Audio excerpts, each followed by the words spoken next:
ሮቤል ጊዜ ሳናጠፋ ሁለታችን ብቻ ተነጋግረን የምንጨርሰው ጉዳይ ነው ይዤልህ የመጣሁት። ምንድን ነው ወንድሜ? ወንድሜ ነው ያልከው? በል እሺ። አጥብቀህ የምትፈልገው ፍላሽ እጅ ላይ ነው ያለው እና ደግሞ ውስጡ ያለውን ሁሉንም አይቼዋለሁ። አድናን፣ ምንድን ነው የምትለው? አድናን፣ ተረጋጋ ሮቤል። ለማለት የፈለግኩት በአጭሩ ብዙ ሳንዳከም ምን እያደረግክ ነው ቪዲዮ ላይ ያለው። እሱም አሳልፈ ልትሰጠኝ ነው ወንድሜ? እንዳታደርገው አለ እኮ። ለምንድን አሳልፌ የማልሰጥህ? ማለት ምንድን ነው እያደረግክ ያለኸው አለ። ምን አደርጋለሁ? አንተ ልጅ ግን ጤነኛ ነህ? ወንድሜ ግን ምን እያሰብክ ነው? ምንም አላደረግኩ፣ ምን ላደርግ እችላለሁ አለው። ሰላም ጤና ይስጥልኝ ውድና የተከበራችሁ የና ሚዲያ ቤተሰቦች እንዴት ናችሁ? እኔ ጋር ሁሉ ሰላም፣ ሁሉ መልካም፣ እግዚአብሔር የተመሰገነ ይሁን። እናንተስ ጋር ሁሉ ሰላም፣ ሁሉ መልካም? ሎሃና ድራማ ክፍል 60 ይዤላችሁ መጥቻለሁ። በዚህ ክፍል እንግዲህ የጠፋው ፍለሽ ተገኝቷል። ፍለሹ ደግሞ ከአድናን እጅ ደርሷል። እሱም ፍለሹን በኮምፒውተር እያየው ነበረ አድናን። እናም ውስጡ ያለውን መረጃ በሙሉ አግኝተዋል ማለት ነው። አድናን እጅግ በጣም ነው የደነገጠው፣ በጣም ነው ያዘነው። እርግጠኛ ለመሆን ያህል እንጂ በእርግጥ ሳራን እንደገደሏት ስለነገረው እሷን እየቀበሩ እንደሆነ ለመጠርጠር ምንም አላዳገተውም። በእርግጥ አድናን ብዙ የዋህነት ያበዛል። ምክንያቱም ከሮቤልና ከሚራ እውነተኛ መረጃ አገኛለሁ ብሎ ለመጠየቅ ማሰቡ በራሱ አንድ ችግሩን ያሳያል። ምክንያቱም በተደጋጋሚ ብዙ ነገር ዋሽተውታል። መቼም ቢሆን እውነት ሊነግሩት አይችልም። በተለይ ደግሞ በዚህ ዙሪያ እነሱን ተጠያቂ የሚያደርጋቸውን እውነት መቼም ቢሆን ሊናገሩ አይችሉም። ለዛም ነው እንግዲህ አንዳቸውን የሚያጠምዱበት ትልቁ መሳሪያቸው የነበረው ያ ቪዲዮ። ሚራ እሱን የምታጠምድበት መሳሪያዋ ነበር። እና ሚራ አድናን ሳይሆን ሮቤል እንደሰረቃት ነበር የምታስበው። ተደብቃ እንደምንም ብላ ቤት ገብታ ቀጥ ብላ ሮቤል ክፍል ሂዳ ፍለሹ እንዲሰጣት ጠይቀው ነበር። እሱም አትጃጃይ፣ ይሄን ጅልነትሽን አቆሚ፣ ፍለሹ በጭራሽ እኔ ጋ የለም፣ እኔ አላየሁትም እያላት ነበር።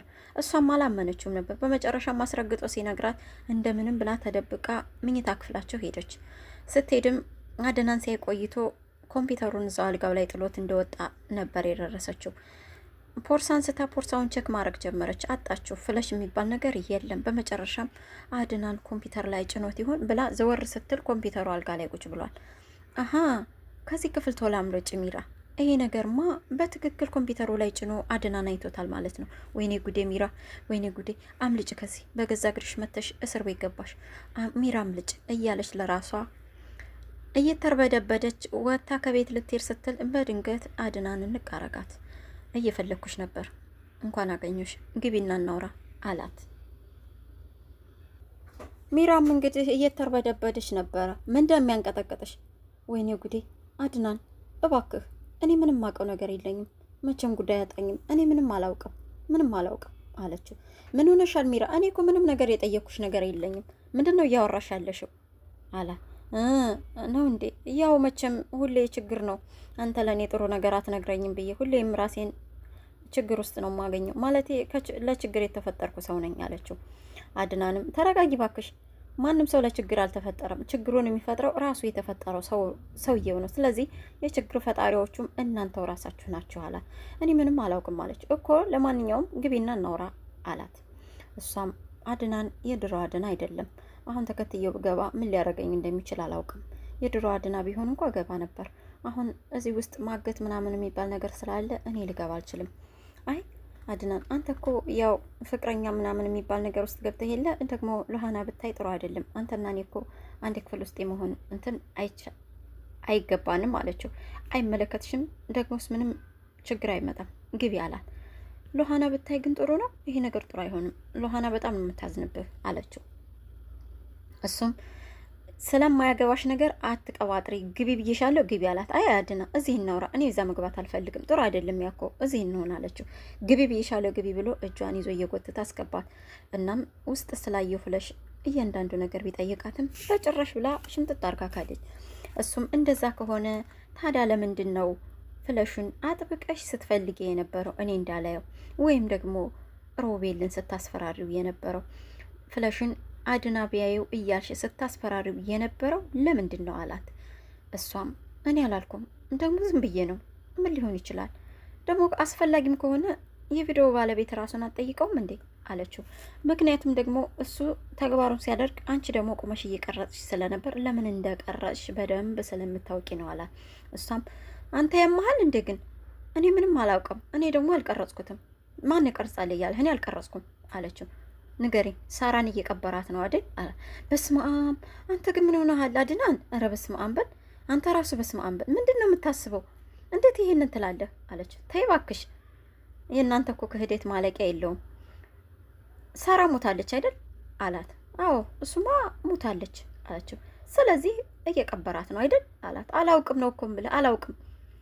እንግዳውስ ካላውሽ እዚሁ ቁጭ በይ አላትና አልወጣም፣ ውጭ ልወጣ እዚሁ ቁጭ በይ ብሏት እምቢ ብላ ልትወጣ ስትል ውርር አድርጓት አልጋ ላይ ወጥቶ በሩን ዘግቶባት ወደ አድናን ክፍል ወደ ሮቤል ክፍል ገባ።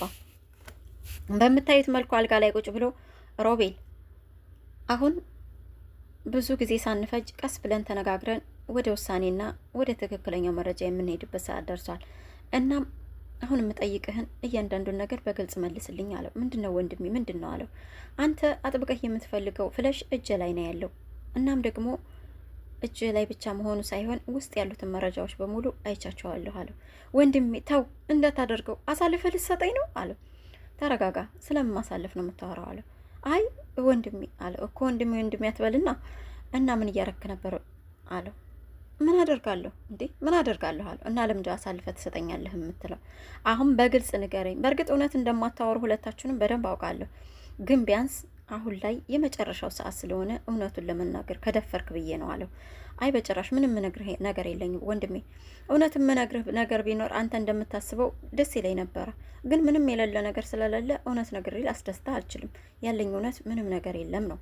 እና ምን እያደረግክ ነበር በጨለማ? ልምድ የለህም በዚህ ሰዓት። በዛን ሰዓት ምን እያደረግክ ነበር አለው። አላውቅም፣ ብቻ በልጅነቴስ አንዳንዴ በእንቅልፍ ልቤ በር ከፍቼ ሄድ እንደነበር ታውቂያለህ አለ። ዝም በል እባክህ አታስመስል፣ አስመሳይ። ያኔ አውቃህ እንደምትወጣ የማላቅ ነው እንደሚመስልህ? እኔ እየቀለድኩብህ ነበር። ማለቴ አንተ አውቃህ እንደምትወጣ እኔ በደንብ አውቅ ነበር አለው። እሱም ድንግጥ አለ። እንዲህ ያንን ታውቅ ነበር እንዲ አለው። አዎ በደንብ አውቅ ነበር አስመሳይነትህን፣ አዎ አለው።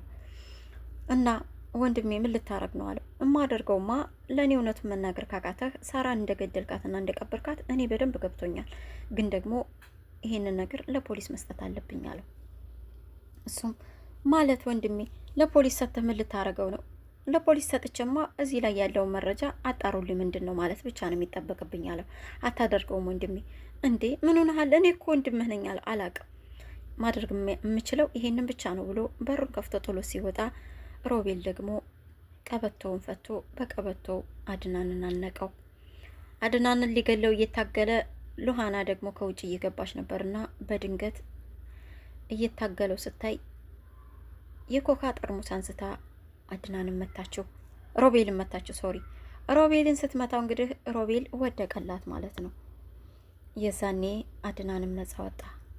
እንግዲህ ያንን ፍለሽ ይዞ ለፖሊስ ይሰጥ ይሆን ወይንስ ደግሞ አሁንም አድናን ከነሱ ጋር እውነት አውጡ አታውጡ እያለ ሲጋተር ያንን ፍለሽ ሰርቀውት ሚስጥሩ በድጋሚ ይደበቅ ይሆን? ሉሃናስ የእህቷን ሞት የእውነት ተሰማ ይሆን? በቀጣይ ክፍል ይዤላችሁ የምመጣ ይሆናል። ውድ የወይኗ ሚዲያ ቤተሰቦች ለዛሬ ሉሃና ድራማን በዚህ መልኩ አጠናቀናል። እስካሁን ከኔ ጋር ስለነበራችሁ ጊዜያችሁን ስለሰጣችሁኝ እጅግ በጣም አድርጌ አመሰግናለሁ። ሰላማችሁ ይብዛ።